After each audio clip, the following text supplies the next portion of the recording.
we started the Sanrion in Soho, and then we moved to Brooklyn because of the escalating rent prices. You know, when we started in Soho, it was just the backyard of, of Manhattan, and we were close to Chinatown, and we were just going through a recession. And then a year or two after we started, Soho became one of the most expensive real estate areas in the world.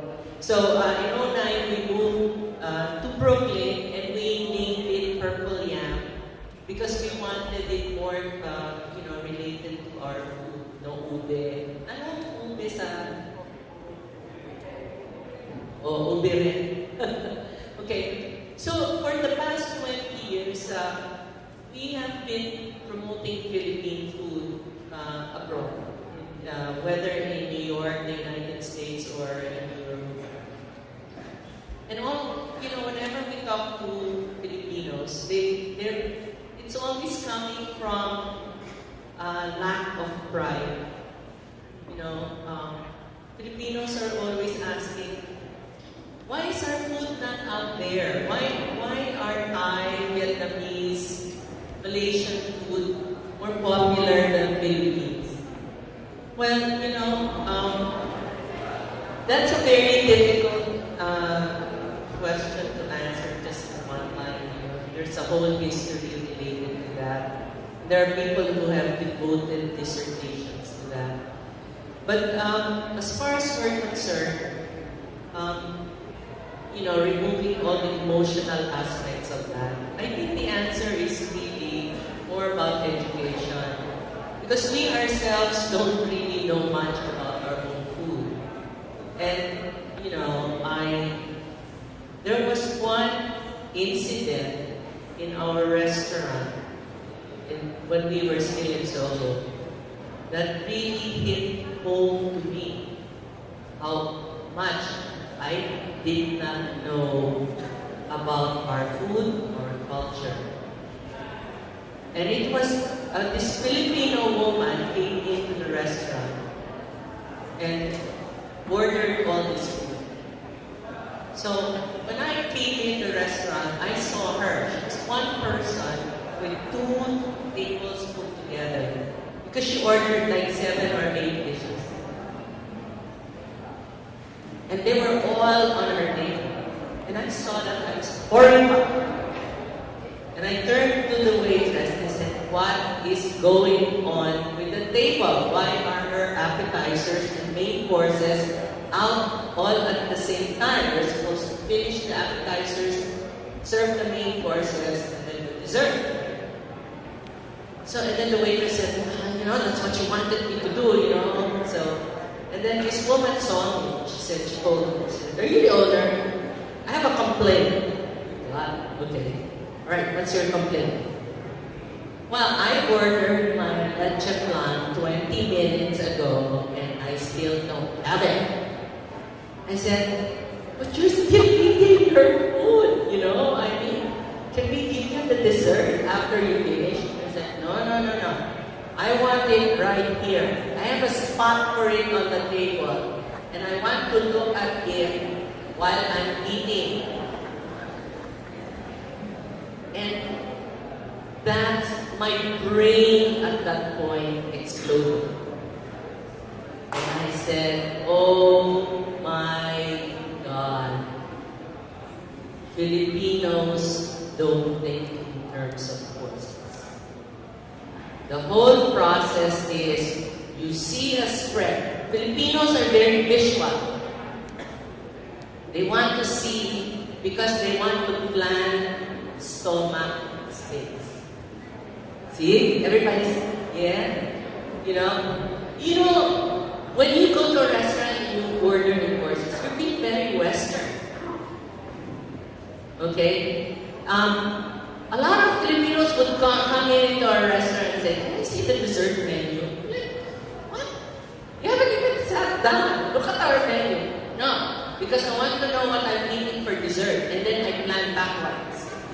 Because I want to know if I order the lechon kawali, and because I will be so full that I cannot eat my dessert, so I will do this, right? And that's when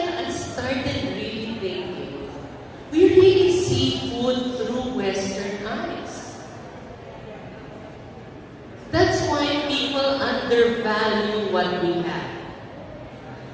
We value something that we import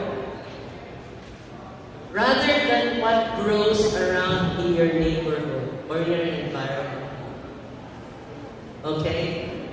You know, living in the United States all these years, you have no idea when we see fresh malunggay, we act like crazy people. Oh my God.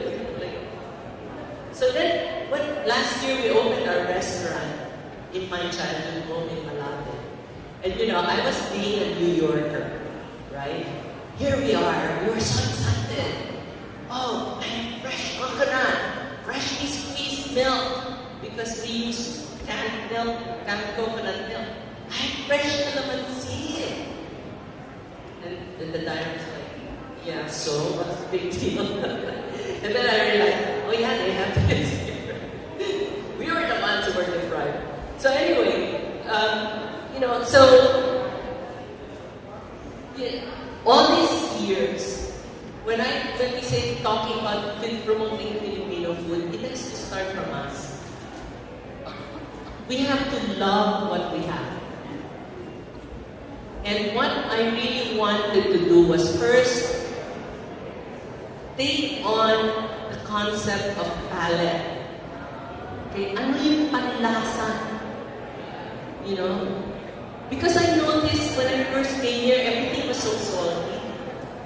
And what some Filipinos could complain about our food was it's matabang. Well, you know, I challenge Filipinos, if our food is matabang, it's because you're so used to a high level of salt. Because you have to recalibrate your palate. You have to start experiencing flavors, aromas, textures of each individual ingredient in your food. What does goto cola taste like? What does pansit-pansitan taste like? What does saluyan taste like? You know, watercress. You know, batuan. What does it taste like? By itself. That's why I encourage all my chefs, eat it first raw. You know, then you understand when you put it in a dish, it has to have a reason why you put it in there. Otherwise, you're just dumping stuff in. Put 20 ingredients in one dish. Does that make sense? It has to, well, for curries and other soups, yes, probably. But otherwise, when people cook, they don't know what they're doing. They're not putting in, they're just putting stuff in, not looking for a flavor profile. So now, my first thing when you're changing a palate, and then when talking about slow food, for me, it's not the length of time, but really more about recapturing memory. And memory is not just mental, memory is palate, smelling. Because, you know, if you smell something that has been growing in our environment for centuries, you are experiencing what our forefathers experienced. And that's precisely why I focus on the menu of our restaurant in Malate, the Purple Hand. I focus in on items that can bring back those flavors, like the heirloom rice from the Cordilleras and the native rice from different provinces. Do you know what heirloom means? When you say heirloom rice?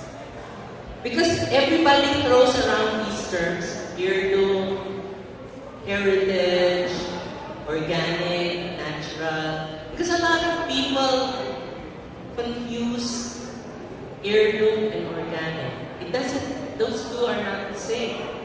When you say heirloom, does anyone know what heirloom rice means? What kind of rice that is?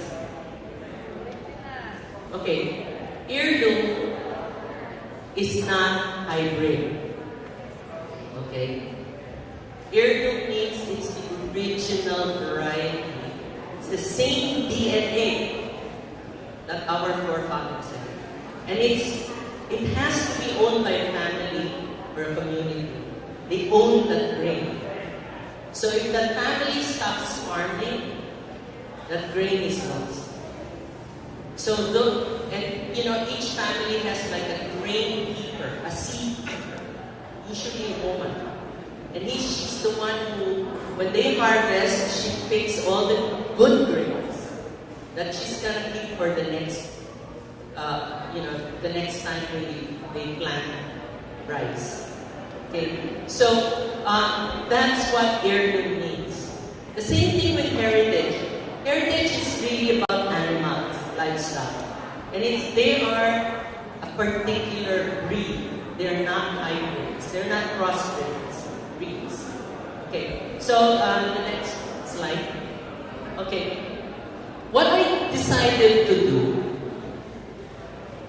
I wanted to use everyday ingredients in our food, but mostly focusing on what is underappreciated, forgotten, or neglected, or ignored. Simply because they're too common. And I define Filipino food two ways. There are, for me, two classifications of Filipino food. And this I got a lot from reading Doreen and Ray Sokol, who's an American food scholar. There's food that was always ours. And then there's food that was borrowed and made our own.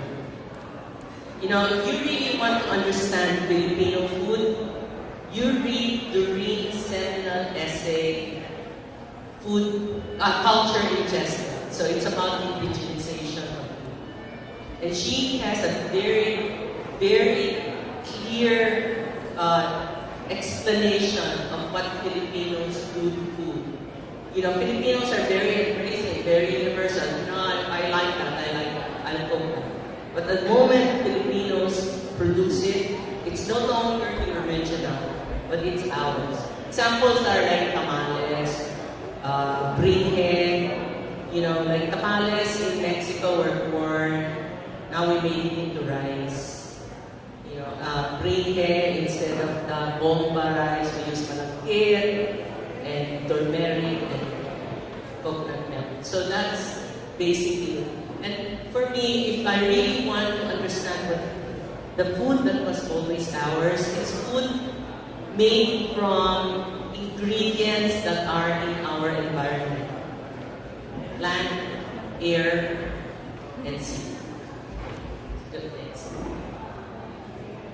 Okay, so slow food means discovering and tasting food. I remember when I took a trip to New England a long, long time ago, and you go through the back roads, and there are a lot of farms.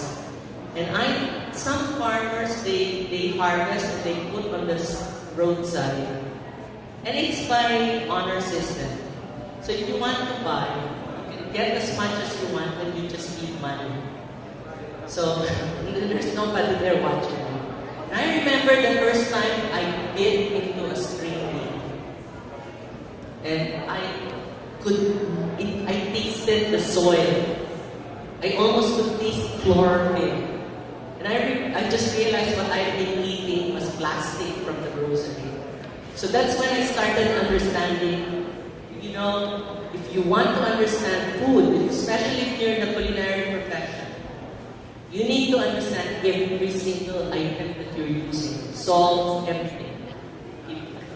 Okay, this is where our palate begins. And it's all about simplicity. Okay?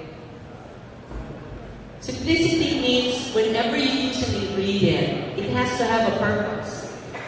It has to participate.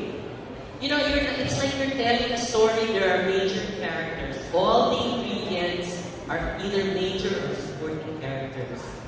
And the one defining flavor of Philippine food is sourness. That's our major character. It's in your face. Sourness.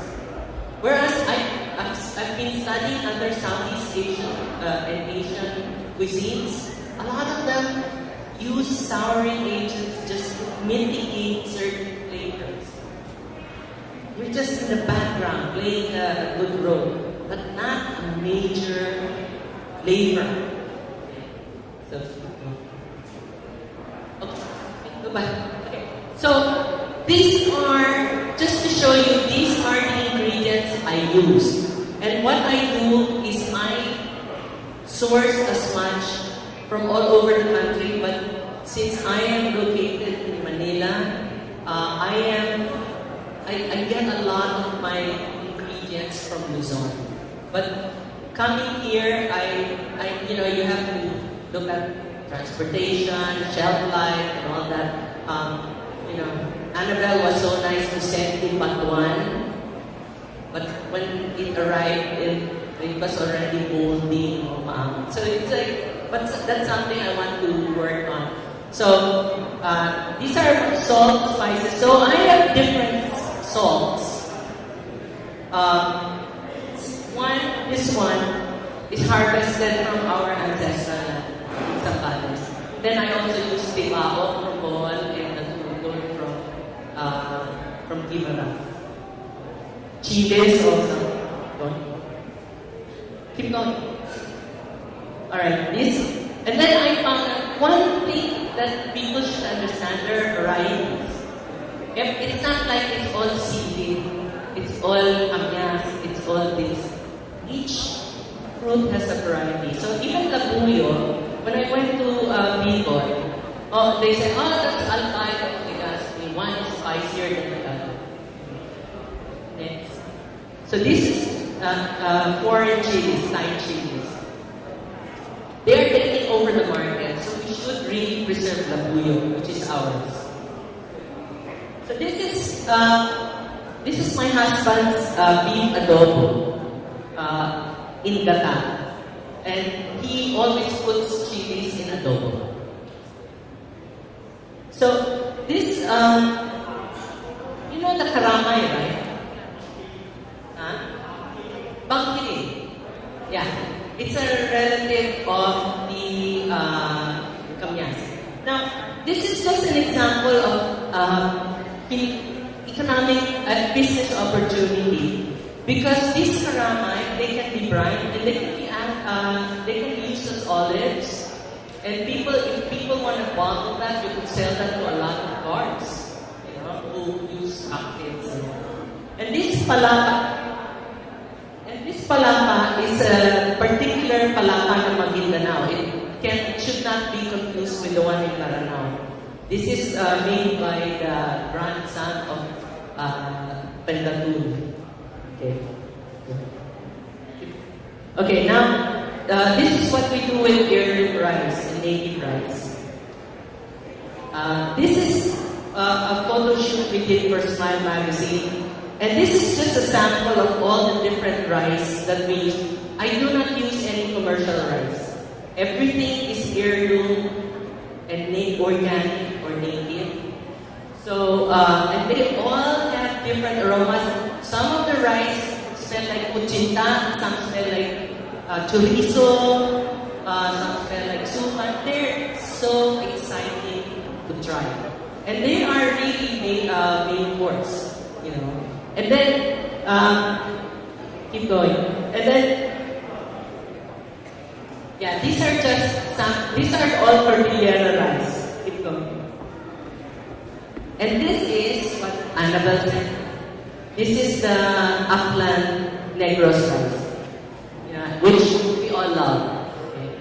So all this are potential, because a lot of the diners, after they eat this, they ask me how they can buy the rice. They're not cheap. But then, some of the heirloom rice can go up to 200 or even up to 400 a kilo. I don't buy the 400 a kilo. But the 200 a kilo I will buy. Because for me, it's an investment. It's healthier. And for me, really good produce, even if it's expensive, it's cheap. Because if I eat healthy, I don't have to go to the doctor. I'd rather spend my money on farmers, good food, than medicines and hospitals. So this is our Puto Bumbong Bibingka. We use the heirloom purple rice from Mountain Rock. And this one is the regular bibingka, and guess what the cheese is at the back? That is Asiago from Casa del Formaggio, made in Bacolod. Bacolod, where? Okay. Bacolod makes some of the best cheeses on earth. Their cheeses are so beautiful. So I served them. I made a cheese tart out of them, and people love it. Okay, keep going. So this is pasta made with the violet rice again. Because, the farmers have all these extra grains, broken grains, and so instead of throwing them away, they get milled into flour, and then they gave me some, said, do you know what we can do with this? Sure, I can make bibingka, and then I told my kitchen, here, make pasta. And it's so delicious, so tender. And they top it with smoked salay-salay instead of tinapa. Okay. Alright. This is the vegetable fried rice. And we put mustard sprouts from Jejo Jimenez's Malipayan Farms. This is a combination of Negros upland rice and tinawon from Ifugao. Tinawon means once a year, right? When we first started, I was being a purist, right? Okay, we should serve the rice as is. Let's not interfere with the rice. So people would eat them and then leave them. So we were throwing out a lot of rice. So I told the staff, hey, let's make vegetable garlic fried rice. Ever since then, we would get, people would eat 3 servings. The waiter said, Mama, just put down the bowl, and as soon as I turned the back, they said, can we have some more? So you can do anything. The key for fried rice, okay? You don't just dump anything in there. You look at the rice, you look at the color, and then if you want to choose vegetables, what to put there, you have to match it, right? Okay, you put yellow corn, or green asparagus, green edamame, red bell peppers. So they become beautiful, and the textures are different. And then my husband did an empanada using alugbati. And alugbati, they're kind of slippery. So what he did? He mixed it with shiitake mushrooms. So those textures they complemented each other, so it's not so slimy, then corn, carrots, they all made it a great mix. Okay, next one. Okay, now we have greens, souring agents. Negros is a gold mine for souring agent, and most of your souring agents nobody knows about. Now, when something is not known, that is an economic opportunity. You can really sell it. Because people who are so adventurous, and then you tell the story, oh my God, the lipas, the patuan, young cashew leaves. And then lipas, I found out there's fruits, even the fruits. My God. Okay. Do you know the karimbuay? I found this in Ilocos. It's very succulent. It has also dalta. Dalta is very important for flavors. The dalta, the milky sap of plants. Because they add a certain tannin to the food. And to it adds a layer of flavor there. Okay, karimbuaya, they use it for stuffing lechon and chicken. Because all the tata and the leaves remove the odor of the cavity. Okay, this is haging leaf. I don't know if you have it here. I think this is, it has a little bit of citrusy thing, but you don't eat it. In people, they use it to wrap their version of what is a tamal, right? I'll show you later. Keep going. This is latikuay. I found this in Quezon. It's like it's kind of slimy also, or slippery, but then at the end, it kind of tastes like seaweed leaves. So they use it for chicken soups. And then this is another sour fruit I found in Bicol called kamantiis. It's so cute. You know, the juice you could use for kinilaw. My husband made a kinilaw and he squeezed it. And then the pulp, he made it into a marmalade. Then he made some sausawan with it. You know? So it's so cute.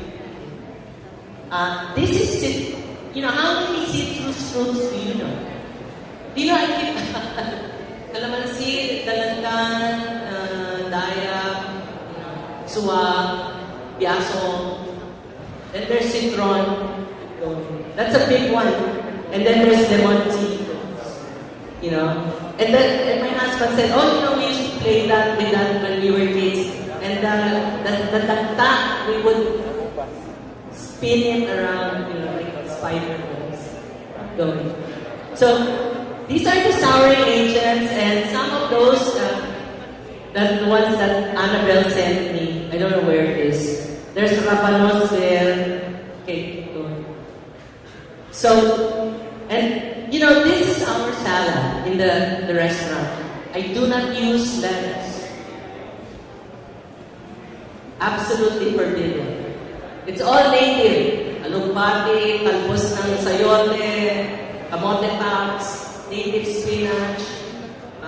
And then our dressing, it's dalandan, calamansi, daya. No oil. People ask for seconds. I mean, for me, I said I could die after that. When little kids said my favorite was the salad. Okay, this is what we do. Okay, this is what we call the noritaco. And the shell is made of seaweed.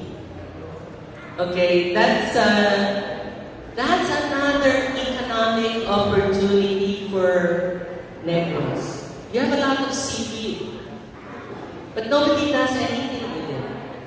But you could really start manufacturing like just what they do in Japan. And we could do so many things. Restaurateurs and chefs would play with it, with a lot of imagination. So this is just full of vegetables. Okay. So now we go to fermented products. So, you know, how many native vinegars? Please, you know, if you want to use vinegars, please use native, naturally fermented vinegars. We have so many good vinegars.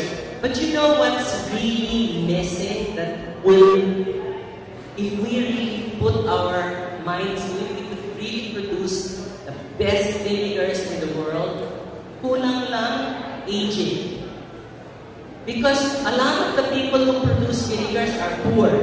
So I've been talking when I went to Abra and all that, and I said, hey, you know, your vinegars are raw.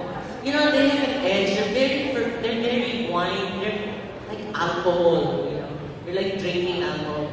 And I said, well, you know, if we age them in Burnay, 50% loss because it evaporates. And you know, if you have to age vinegars, it has to be in a porous vessel. You cannot put it in glass. You cannot age anything in glass. It it has to have an air exchange. Okay? Going. So this is Ilocos vinegar, but there's banana vinegar. There's basil, and then honey also is another great thing to think about if you want to go into business. And remember honey, there's a lot of fake honey going around, especially from China. But you know, if you want to do value-added honey, you have to indicate what the bees ate. First of all, you can even go to what kind of bee you have. Because those tiny little bees produce sour honey. You know, there's something in their stomach. There are enzymes that make honey sour. Okay? There's the torsada, I'm having Alzheimer. Okay, go. Huh? Okay, then there's pineapple vinegar. You know, any food, anything with sugar will ferment.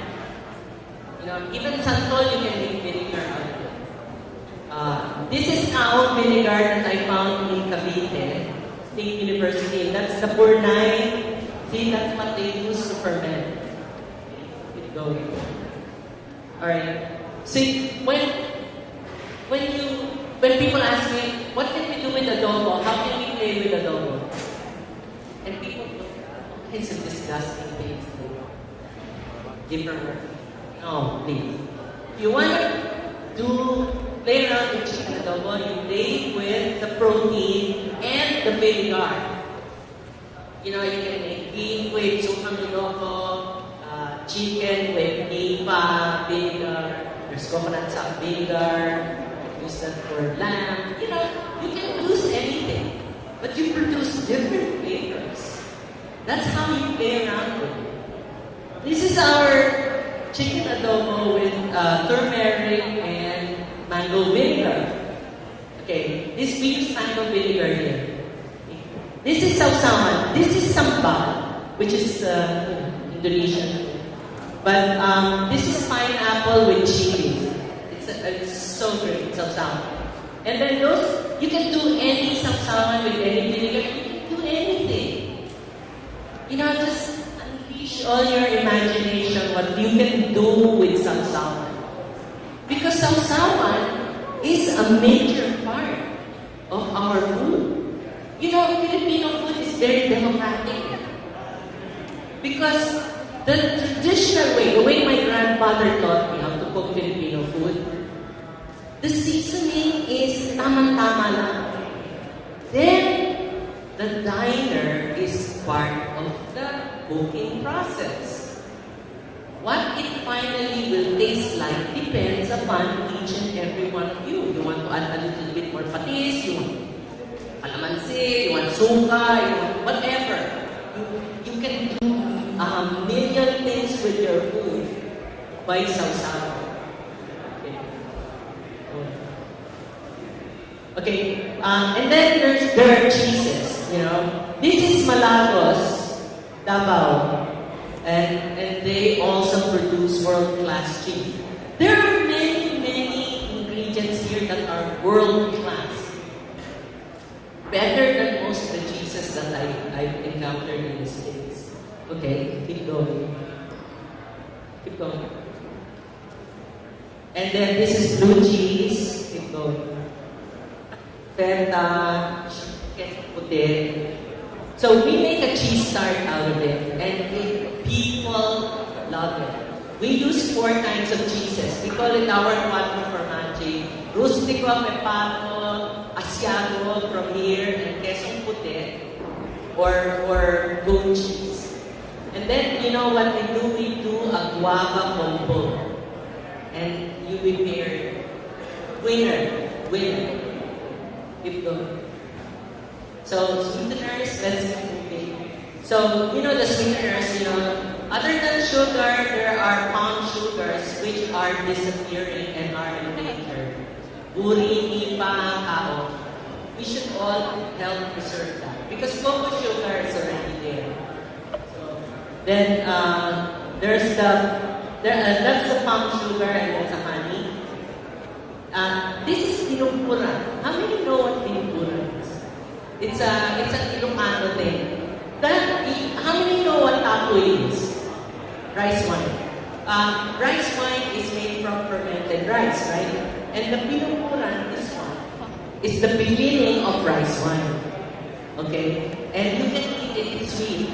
And then I found out that they also do this to cassava. And that is the cassava pinupuran. They're all fermented. And then we put them on ice cream. Very nice. And then also the different varieties of bananas. You know, let's move away from Lakatang. These are Pinoyod, Bomonan, and Principe. And we make butterscotch banana reserves. We brought them to Netherlands this September because a Michelin star restaurant in the Netherlands invited us to showcase Filipino food in their restaurant for 1 week. So we shipped a lot of these ingredients that I'm showing you. And so we cooked with those. And then that is what Pinoyod tastes like. They want to differentiate. They're like kind of sweet and sour. This is Bugnay. We brought that also to the Netherlands as a preserve. We made sorbet out of it. This is tapilan, the one before. This is tapilan, which is a relative of the mungo. We've been using it as part of our halo-halo. These are our halo-halo. We're trying to move away from the regular halo-halo ingredients. We're trying to invent new things. Okay? Tapilan. Then we have this toasted gabi that we put in our halo-halo.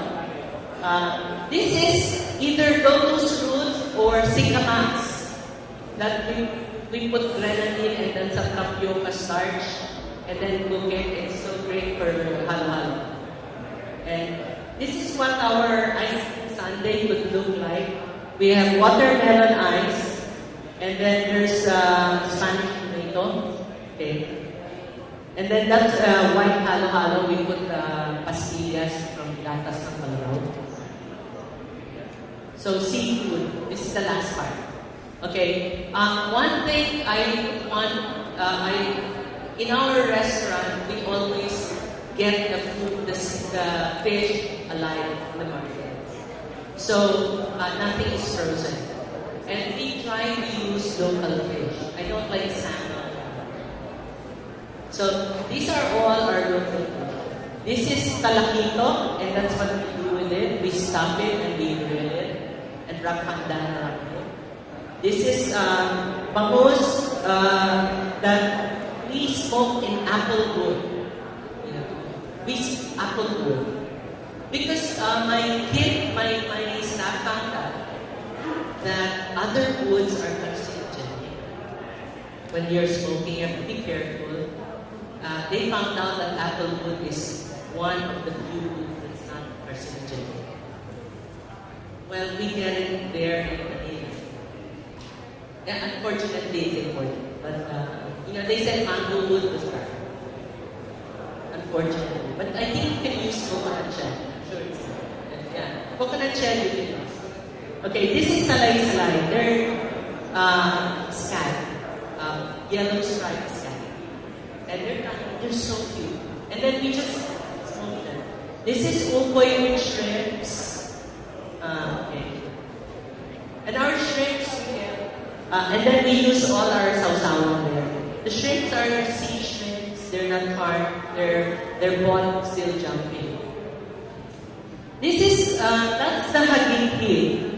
Okay. And in Bicol they do a dish called kinalang. And it's grated coconut, and they top it with pupot, which is a forest shrimp. But it's already going extinct, so they're just using ulang now. Yeah, that still has to be wrapped and steamed. Okay, so that's the pupot. Unfortunately, I don't know we can still get it. But that was only a few years ago.